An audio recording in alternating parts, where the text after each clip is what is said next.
उस दिन अपमानित और प्रताड़ित होने पर भी तुम अपनी अशुभ काली छाया मुझ पर डालने चले आए। सूर्यदेव सावधान, यदि और कुछ कहा तो परिणाम भयानक होगा। राहु जैसे कुटिल और प्रवंचक मित्रों ने तेरी बुद्धि को भ्रष्ट कर दिया है। आज मैं अपनी भयानक कुदृष्टि से तुम्हारे तेज को सदा सदा के लिए खंडित कर दूंगा यदि तुमने मेरे प्रश्न का समाधान नहीं किया। पुत्र कहते हुए मुझे ग्लानि होती है शनि। तुम पुत्र कहलाने के अधिकारी भी नहीं हो और तुम्हें पिता कहते हुए मेरा मस्तक लज्जा से झुक जाता है। बताओ सूर्यदेव कि मेरी प्रिय माता छाया को तुमने कहां छुपा रखा है? तुम्हारी माता छाया अब इस संसार में नहीं है, उसका अस्तित्व समाप्त हो चुका है। यह तो तुमने पहले भी कई बार कहा है, किंतु आज मैं इसका ज्ञात करके रहूंगा सूर्यदेव कि तुमने मेरे प्रिय माता छाया का वध क्यों किया, मुझे मात्रहीन क्यों बनाया, क्यों? मैंने पहले भी तुमसे कई बार कहा है कि तुम मात्रहीन नहीं हो। देवी संज्ञा में ही तुम्हारी माता छाया का अंश समाया हुआ है। इसी कारण तुम ये वैर भाव त्याग कर हमें पिता तथा देवी संज्ञा को अपनी माता का सम्मान प्रदान करना उचित है। तुम सम्मान के योग्य नहीं, तुम मेरी कुदृष्टि के योग्य हो सूर्य। मैं आज तुम्हारे तेज और वैभव को खंडित कर दूंगा। असत्यवादी पत्नी के हत्यारे चले।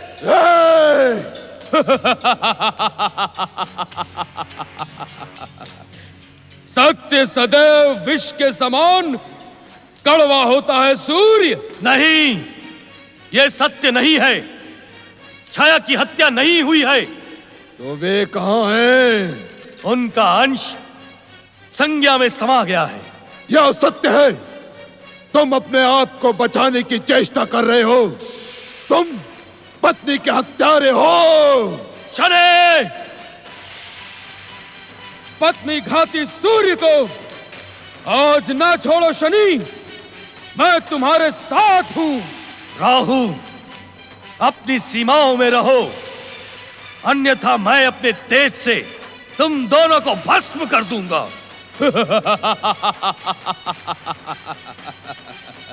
मैं बार बार तुम्हारा ग्रहण करता हूं और तुम निस्तेज होकर रह जाते हो।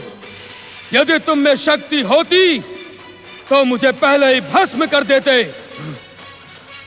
शनिदेव, ऐसा अवसर बार बार नहीं आता। हम दोनों अपनी शक्ति और कुदृष्टि से आज सूर्य को नष्ट कर विष्णु के संसार में अंधकार ला देंगे। अवश्य राहु,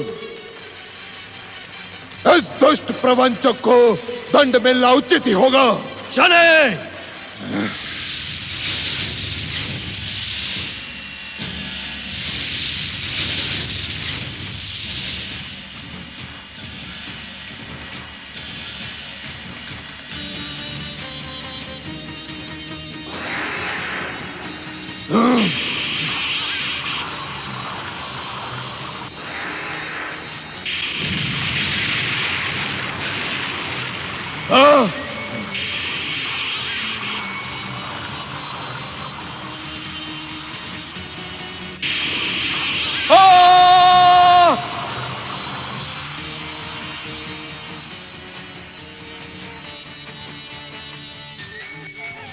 ब्रह्मदेव, अपनी आंखें खोले, अपने ध्यान को विराम दे।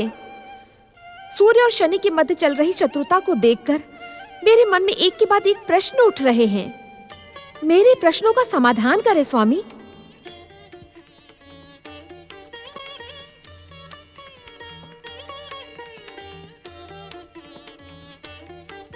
ब्रह्मदेव, आपकी सृष्टि में कैसा विरोधाभास। आज पुत्र ही पिता का शत्रु बन गया है। स्वामी, मैं जानना चाहती हूँ कि सूर्य देव के पुत्र होते हुए भी शनिदेव उनसे शत्रुता क्यों रखते हैं। अपने महान तेजस्वी पिता से शनिदेव की इस भयानक बैर का मूल कारण क्या है? देवी, इस घोर शत्रुता का मूल कारण है सूर्यपुत्र शनिदेव का अभिमान, द्वेष तथा ईर्ष्या भरा स्वभाव, राहु जैसे कुटिल मित्रों का संग साथ एवं एक आधारहीन भ्रम। आधारहीन भ्रम? परंतु भ्रम का जन्म तो आधार की भूमि पर ही संभव है ब्रह्मदेव। हाँ देवी, प्रायः भ्रम का जन्म आधार की भूमि पर ही होता है, परंतु शनिदेव जैसे अभिमानियों पर सत्य की धारणा प्रभावी नहीं होती।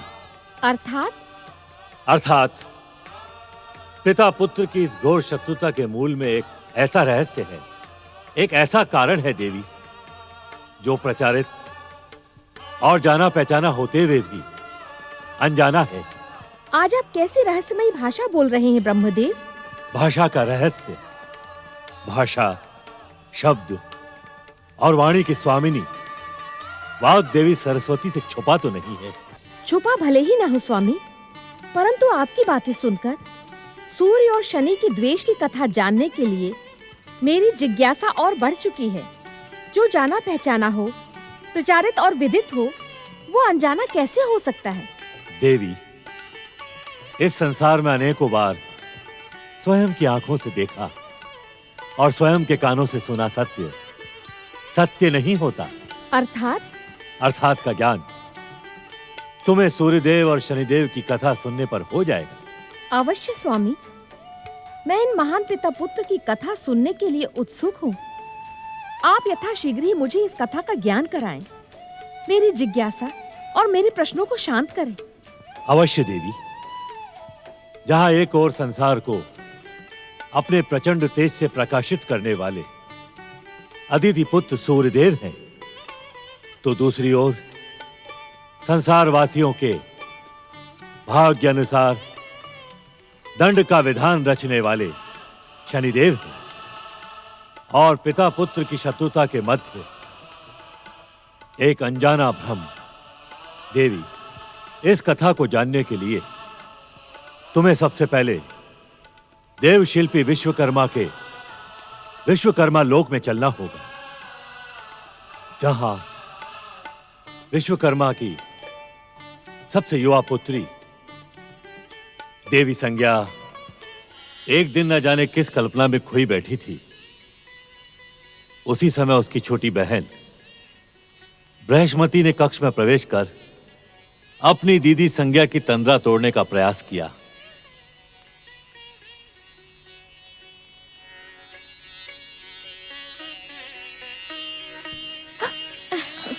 बृहस्पति, तुम? किस कल्पना में खोई हो दीदी? कुछ नहीं। मैं संज्ञा दीदी की छोटी बहन बृहस्पति हूँ। अपनी दीदी के मन की हर बात ज्ञात है मुझे, और दीदी भी अपने मन की बात का रहस्य मेरे सम्मुख ही रखती हैं। किंतु किसी कारण आज दीदी पराया समझ रही है मुझे। रहस्य की बात नहीं है बृहस्पति, इस समय मुझे अकेला छोड़ दे। असंभव। जब मैं रूठ जाती हूँ तो क्या मेरी दीदी संज्ञा अकेला छोड़ती है मुझे? हट न कर बृहस्पति। करूंगी करूंगी करूंगी। बताओ ना दीदी, क्या बात है?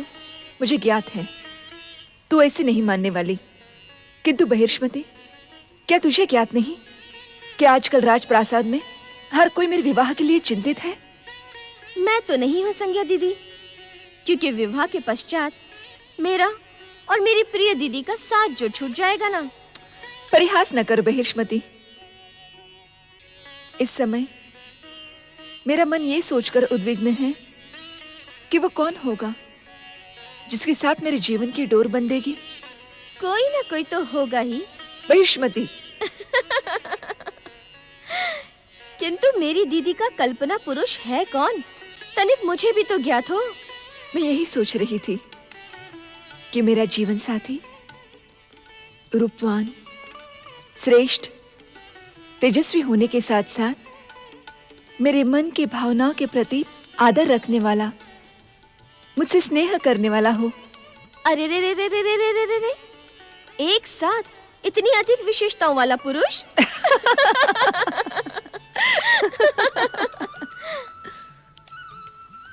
संज्ञा का स्वप्न राजकुमार कहाँ से मिलेगा? देवी विशुमती, परमपिता ब्रह्मा के आलेख में हर कन्या का भाग्य सुनिश्चित होता है। हमारी पुत्री संज्ञा का स्वप्न राजकुमार भी कहीं न कहीं हमारी प्रतीक्षा कर रहा होगा। फिर क्या हुआ ब्रह्मदेव? क्या देवी संज्ञा को उनकी कल्पना का राजकुमार मिला? क्या देव शिल्पी विश्वकर्मा और देवी विशुमती की प्रतीक्षा समाप्त हुई? क्या आपने अपने आलेख में देवी संज्ञा के लिए उनकी इच्छा के अनुसार ही भाग्य सुनिश्चित किया था?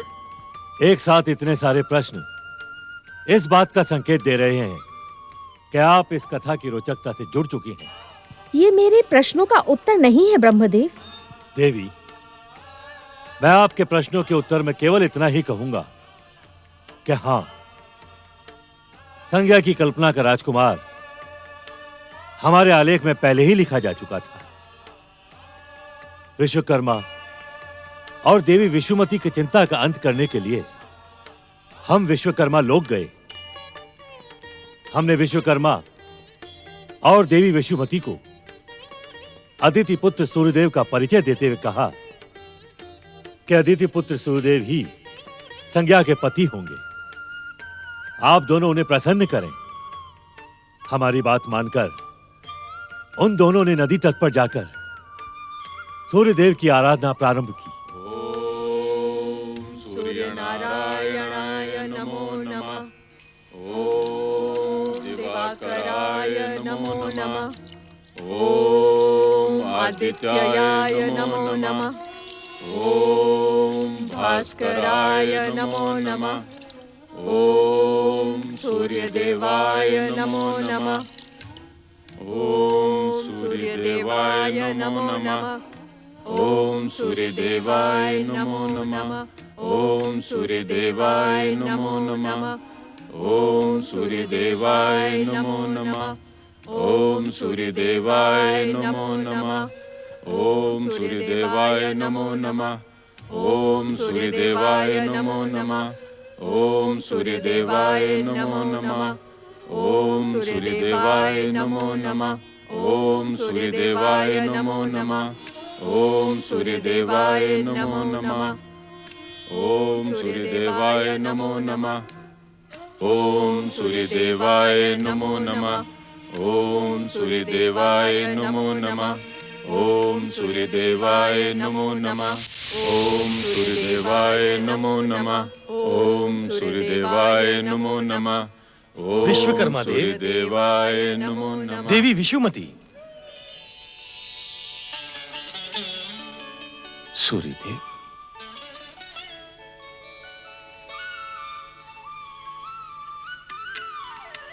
आप दोनों की तपस्या से हम अत्यंत प्रसन्न हैं। अपना इच्छित वरदान मांगे विश्वकर्मा देव। संसार को अपने तेज से प्रकाशित करने वाले सूर्यदेव, परमपिता ब्रह्मा जी के आदेशानुसार हम आपको अपनी ज्येष्ठ पुत्री संज्ञा के वर के रूप में प्राप्त करने के इच्छुक हैं। देवी विशुमती के कथन को सुनकर आप मौन क्यों हो गए सूर्यदेव? अपने विवाह का निर्णय हम स्वयं नहीं कर सकते विश्वकर्मा देव। अर्थात मेरे विवाह का निर्णय मेरे प्रातः स्मरणीय माता पिता ही ले सकते हैं। इसके लिए आपको मेरे आदरणीय पिता महर्षि कश्यप तथा माता देवी अदिति से अनुमति प्राप्त करनी होगी। आपकी अपने माता पिता के प्रति अनन्य भक्ति को देखकर हम धन्य हो गए सूर्यदेव।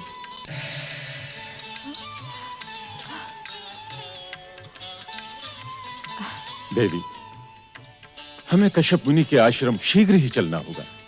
अवश्य।